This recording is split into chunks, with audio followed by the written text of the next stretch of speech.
الله. فضيلة الشيخ، يقول السائل: أشعر بفتور وفوات بعض الصلوات ونوم عن بعضها مع شعور بالندم والحزن، فبماذا تنصحني وكيف أوفق فيما بقي من الشهر أثابكم الله؟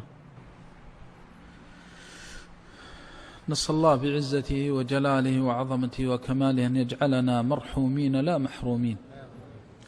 أخي في الله، الضعف في الطاعة والزهد في الخير والعبادة مرض في القلوب، ونسيان لعظمة الله علام الغيوب، فلا يضعف في طاعة الله إلا من عظمت غفلته أو أصيب بالفتنة، فالله الله تدارك نفسك حتى تفوز برحمة الله. أسعد الناس في الدنيا من فتح الله في وجهه أبواب الخير فيسره لليسرى وسهل له الذكر والهدى. وأشقى الناس من عرف الخير فتركه، وعرف البر فأعرض عنه. الله الله حينما مد الله في عمرك حتى بلغت رمضان،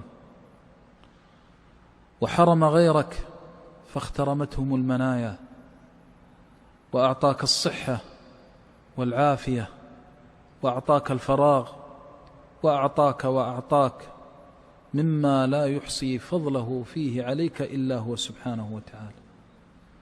فإن حمدت نعمة الله وشكرت فضله وأتممت ذلك بالعمل وصدقته بالعمل كنت من الفائزين. أخي في الله، إنها النفس الأمارة بالسوء، إنه الهوى الذي يضعف به العبد عن طاعة ربه جل وعلا. فاستفق من غفلتك، وانتبه من منامك، وتدارك ما بقي من عمرك. إن الله إذا أعطى العبد النعمة فشكرها بالقول والعمل والاعتقاد زاده فيها من فضله وبلغه خيرا منها فيما بقي من عمره. وأما إذا غفل مع الغافلين ولها مع اللاهين وأعرض مع المعرضين فلا يزال تنخرم منه الطاعات بعضها تلو بعض حتى ينتهي والعياذ بالله إلى أسوأ الأحوال. نعوذ بالله العظيم من الحور بعد الكور، ومن النقص بعد الزيادة، ومن العمى بعد البصيرة. وقد تسأل: ما السبيل لكبح جماح هذه النفس عن هواها؟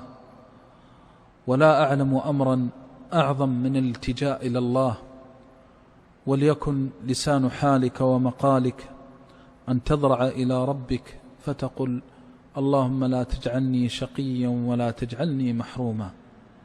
واسأل ربك أن يجعلك في هذا الشهر من أسبق العباد إليه وأقربهم وأدناهم منه، وأن يوفقك لاستباق الطاعات والمسارعة في الخيرات والباقيات الصالحات.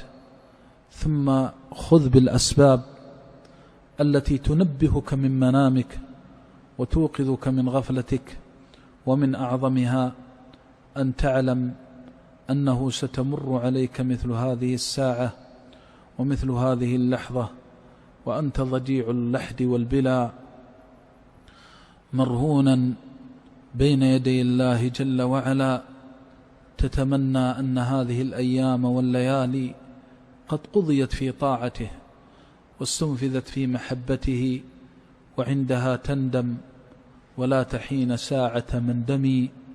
أخي في الله، لا يعلم العبد متى يأتيه أجله ومتى ينقضي عمره، وأنت في موسم فتح الله عليك أبواب رحمته ودعاك داعي الله إلى مغفرته ومرضاته وجنته، دعاك داعيه إلى الفلاح والخير والصلاح، دعاك داعيه إلى موائد الرحمن من تلاوة القرآن والإنابة إلى الرحمن بالتسبيح والتقديس وصلاة التراويح وغير ذلك من الطاعات والباقيات الصالحات، دعاك ربك ليرحمك وهو غني عنك، ودعاك ربك ليتفضل عليك، فالله الله أن تعرض عن الله وهو يدعوك إلى رحمته.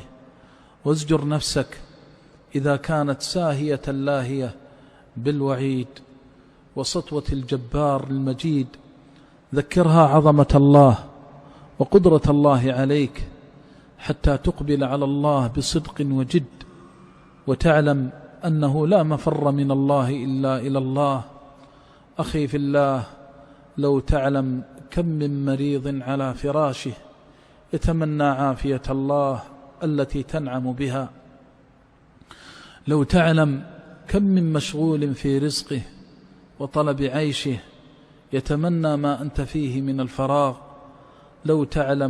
لو تعلم ما تفضل به عليك الأعز الأكرم لصرت إلى الله حثيثا، ولا أقبلت على الله عز وجل مجدا.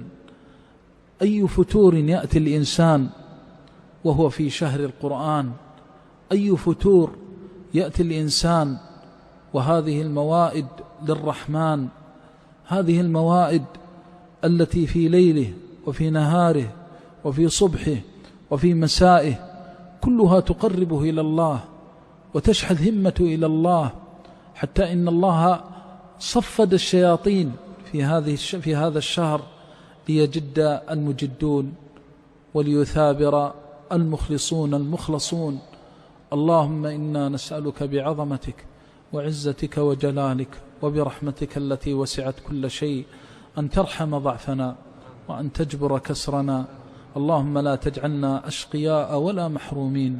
اللهم أنت الله لا إله إلا أنت، نسألك وأنت خير من سئل ولا يسأل سواك أن تجعلنا أوفر عبادك نصيبا عندك في كل رحمة تنزلها، وفي كل بركة تقسمها، وفي كل عفو ومغفرة وصفح وإحسان وبر تقسمه لخلقك.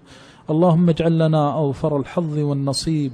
اللهم اجعلنا ذلك العبد الذي أوذن له بكل خير عاجل وقريب، يا سميع يا مجيب. اللهم اجبر كسرنا وارحم ضعفنا، اللهم اجبر كسرنا فيما مضى من شهرنا، ووفقنا لما بقي منه في طاعتك يا ربنا. اللهم اجعلنا في الطاعات مجدين وللخيرات من السابقين السباقين. اللهم اصرف عنا الخواطر الردية والوساوس المردية. اللهم لا تحل بيننا وبين رحمتك. اللهم لا تحرمنا خير ما عندك بشر ما عندنا. اللهم لا تحرمنا خير ما عندك بشر ما عندنا. اللهم إنا نسألك أن تجعلنا ممن صام الشهر واستكمل الأجر وأدرك ليلة القدر. اللهم إنا نستغفرك من كل عمل لا يرضيك عنا، مما أسررنا ومما أعلنا ومما أنت أعلم به منا. يا ربنا اغفر لنا وتب علينا وسامحنا، واغفر لآبائنا وأمهاتنا وإخواننا وأخواتنا وأزواجنا وذرياتنا، ومن أوصانا واستوصانا، ومن حضر مجلسنا وغاب عنا، ومن أحبنا فيك. اللهم اغفر للمؤمنين والمؤمنات والمسلمين والمسلمات الأحياء منهم والأموات.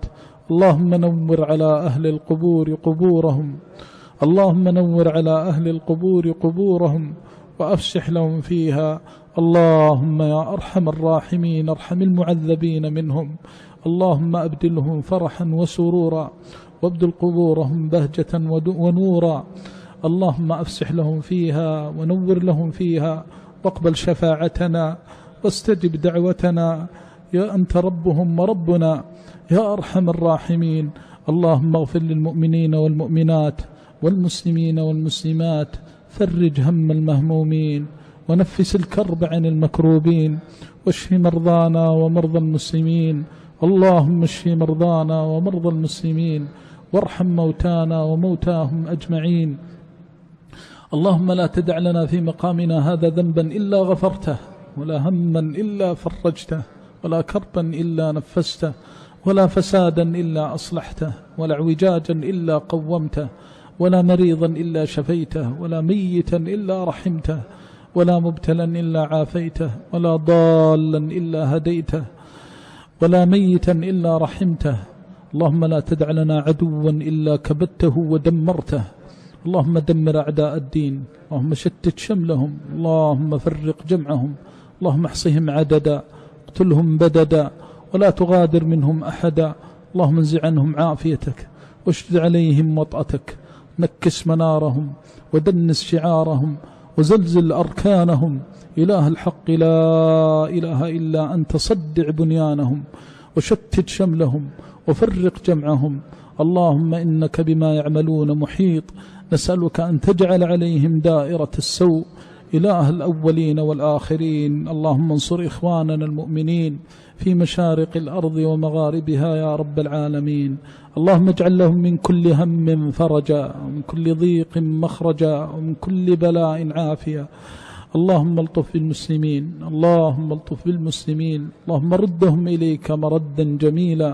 اللهم ردهم إلى كتابك وسنة نبيك، اللهم ردهم إلى كتابك وسنة نبيك، وألهمهم الصواب. اللهم ألهمهم الصواب والرشد، وأبطل عنهم كيد أعدائهم. اللهم احقن دماءهم، اللهم احقن دماءهم، اللهم احقن دماءهم. اللهم أصلح ذات بينهم، اللهم أصلح ذات بينهم. اللهم أطعم جائعهم، واكس عاريهم، واحمل كلهم يا رب العالمين. اللهم ضع الرحمة بينهم، فصل من قطع منها برحمتك يا أرحم الراحمين. اللهم أغثنا وأغث إخواننا، اللهم أغثنا وأغث إخواننا. اللهم انصر دينك وكتابك وسنة نبيك وعبادك الصالحين، واجعلنا منهم برحمتك يا أرحم الراحمين.